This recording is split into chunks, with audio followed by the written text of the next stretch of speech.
બરાબર આ ખેડૂતોના બાપની જમીન છે, સરકારના બાપની જમીન નથી।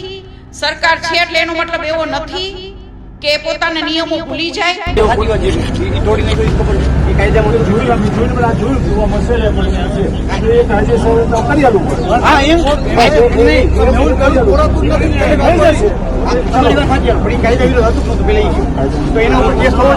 હું તમારે માલિકી છોડી નાખું એના ઉપર આપણે સમાધાન કરી નાખીએ। પણ હું એમ તમને કહું છું કે આવું ન કરે, એમ નહીં। દાદા થઈ ગયા એટલે દાદા જ કહેવાય, છોડી નાખે દાદા નો કહેવાય, છોડી નાખે દાદા જ કહેવાય। અને ખેડૂતો કોઈ આતંકવાદી નથી તો એને એના કપડા ફાડી નાખો છો, એને મારો છો, બરાબર ખુલ્લેઆમ દારૂ વેચાય છે ત્યાં હપ્તા જઈશ।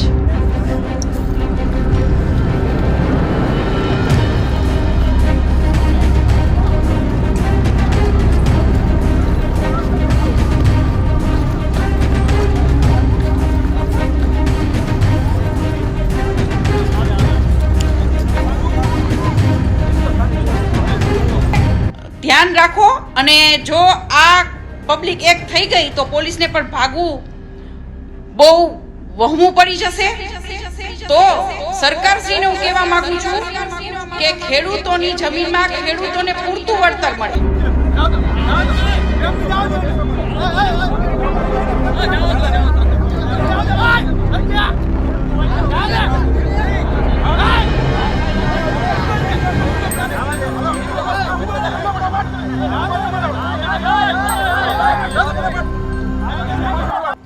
આજે ખેડૂતની જમીનમાં જ ખેડૂતોને જવા નથી દેતા, એની જમીનનું વળતર આપતા નથી અને પોલીસ તમે કંપની માટે બનાવી છે।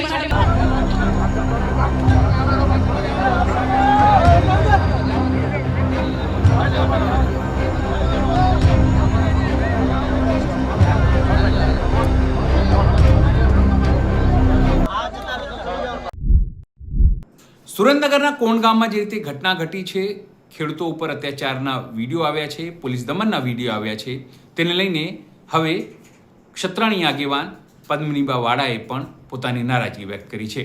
તેમણે સ્પષ્ટપણે કહ્યું કે જે દિવસે ખેડૂતો વિપરશે એ દિવસે પોલીસને ભાગવું મોંઘું પડી જશે। મહત્વની વાત એ છે, તેમણે કીધું કે આ ખેડૂતોની જમીન છે, ખેડૂતોના બાપની જમીન છે, કે સરકાર કે ભાજપના બાપની જમીન નથી।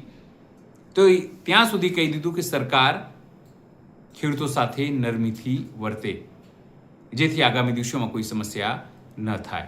નમસ્કાર, હું છું ચિંતામણી પુત્રનીલ પટેલ, સ્વાગત છે આપનો અમારા કાર્યક્રમમાં। આવો સાંભળીએ પદ્મનીવાળા શું કહી રહ્યા છે અને સરકારને શું ચીમકી આપી રહ્યા છે।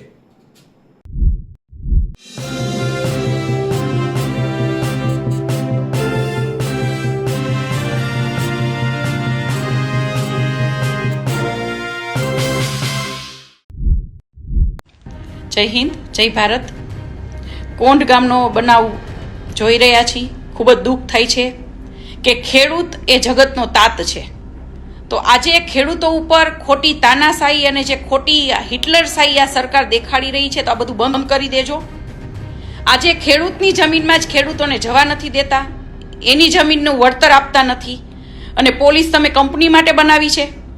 તો સરકારને હું પણ કહેવા માંગુ છું કે રાજકોટ કોર્પોરેશનમાં મને પણ 10x10ની ઓફિસ બનાવી છે, મને પણ જગ્યા આપી દો, જે પણ વળતર થશે એ હું આપી દઈશ, હું આપવા તૈયાર છું।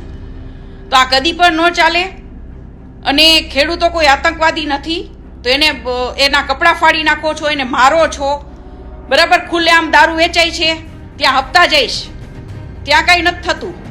એટલે ધ્યાન રાખો અને જો આ પબ્લિક એક થઈ ગઈ તો પોલીસને પણ ભાગવું બહુ વહેમું પડી જશે।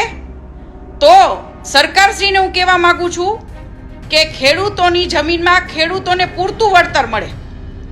જે પણ આપ કરી રહ્યા છો એમાં પૂરતું વળતર ખેડૂતોને મળવું જોઈએ, બરાબર આ ખેડૂતોના બાપની જમીન છે, સરકારના બાપની જમીન નથી। સરકાર છે એટલે એનો મતલબ એવો નથી કે પોતાના નિયમો ભૂલી જાય, નહીતર પબ્લિકને ખૂબ સારી રીતે આવડે છે, સરકારને પણ એના નિયમો સમજાવે, બરાબર છે। હું ફરીવાર કહું છું કે તો પછી પબ્લિક પણ ઈચ્છે, બરાબર હું ખુદ જ કહું છું કે મારે પણ રાજકોટ કોર્પોરેશનમાં ઓફિસ બનાવી છે, બરાબર જે પૈસા હોય મને કહી દેજો, હું પણ આપી દઈશ। આવું કદી પણ ન ચલાવી લેવાય કે આપ લોકો ખેડૂતોની જમીનમાં જ ખેડૂતોને જવા નથી દેતા। તો ચોખ્ખી તમારી હિટલરશાહી અને તાનાશાહી બંધ કરો। જે રીતે પદ્મનીબા વાળાએ પોતાની વાત મૂકી છે તેને આપ શું વિચારો છો જરૂરથી અમારા કોમેન્ટ બોક્સમાં કોમેન્ટ કરજો. એ સિવાય અમારી યુટ્યુબ ચેનલ લાઈક કરો, સબસ્ક્રાઇબ કરો, બેલ આઇકન દબાવો. સાથે અમારા ઇન્સ્ટા અને ફેસબુક પેજ પર જઈને પણ તમે અમને ફોલો કરી શકો છો અને સાથે અમારી વેબસાઇટ છે www.gujaratpress.in, ત્યાં પણ જઈને તમે વધુ અપડેટ થઈ શકો છો. અત્યારે માટે બસ આટલું જ. નમસ્કાર.